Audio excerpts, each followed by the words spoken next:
All right, today we're cracking open a real life financial detective story. It's all about how one university hospital tackled a massive $1 million problem with its billing. Let's get right into it. Okay, let's start with a number $1.9 million. Now, that is the staggering value of lab tests that one hospital performed but never actually billed for. And this was over just 9 months. We're talking about a massive financial leak here.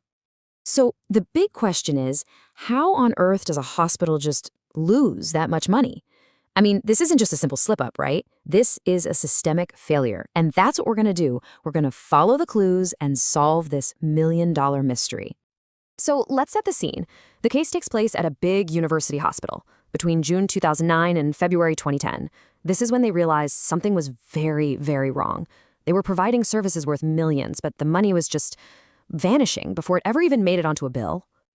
You know, there's a quote from the Institute of Medicine that just hits the nail on the head here.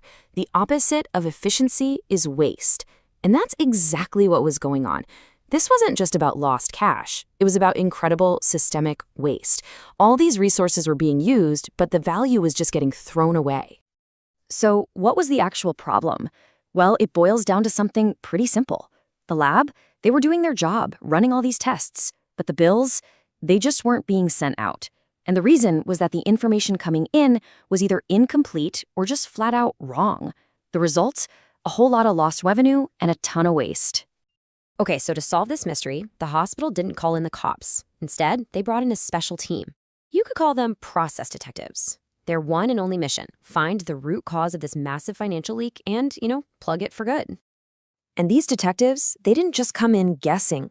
They came armed with a very specific toolkit called Six Sigma.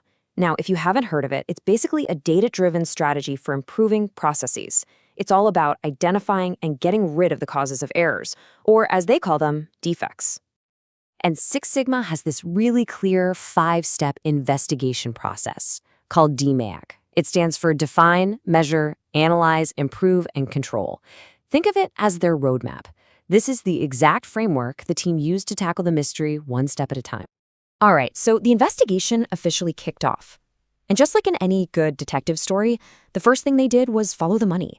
They started digging into the data to figure out exactly where these massive leaks were coming from. And pretty quickly, they found their first major clue.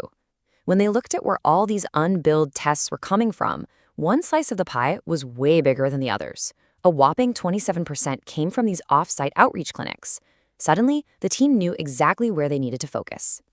So they started digging deeper into the data from those clinics. And what they found next was kind of remarkable. It turns out that just 2 doctors, were responsible for 20% of all the unbilled tests from that entire group. The trail was definitely getting warmer. And this is the final clue that really cinched it for them. The problem wasn't some super complex, rare procedure. Nope.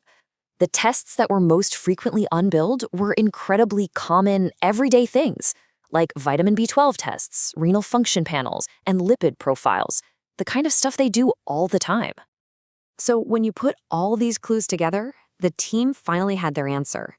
The root cause wasn't the clinics themselves, it wasn't the doctors, and it certainly wasn't the lab tests.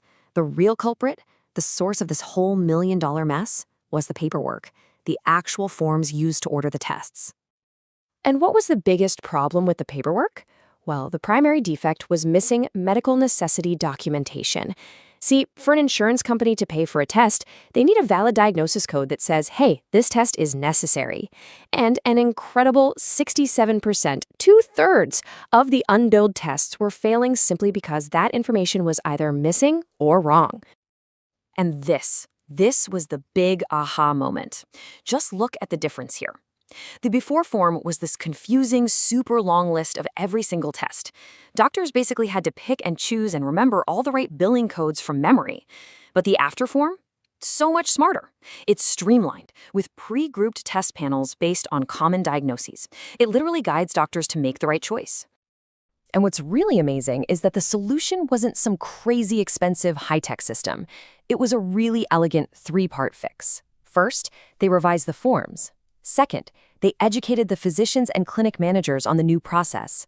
And third, they gave them regular feedback reports so they could actually see how they were doing.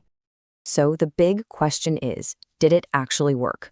Well, before they made these changes, the error rate for tests with bad documentation was a staggering 25%. Think about that. 1 out of every 4 tests they ordered had a billing error. And after the fix, the error rate absolutely plummeted to less than 3%. That's a huge, immediate improvement just from fixing the paperwork. And the financial impact? Just look at this. Let's go back to one of those doctors we talked about earlier. Before the changes, their average monthly unbilled revenue was over $10,000. After, it dropped to under $3,500. That's a massive difference. So the bottom line is this. This one single project, just in the pilot phase, resulted in an increase of over $6,000 a month in billed revenue. They had found the leak and they had plugged it. But they weren't done yet. The last step in the Six Sigma process is control, making sure the fix is permanent. So the hospital rolled out the new forms to all the other clinics, they hired an outreach representative for ongoing training, and they even budgeted for a new IT system to basically design these kinds of errors out of existence for the future. And just like that, the million-dollar mystery is solved. It's a pretty powerful reminder, isn't it? Sometimes the biggest, most expensive problems have surprisingly simple solutions. You just have to know how and where to look. Which kind of leaves us with one final big question to think about. If this much waste can be found in just one process, where else is efficiency just hiding in plain sight?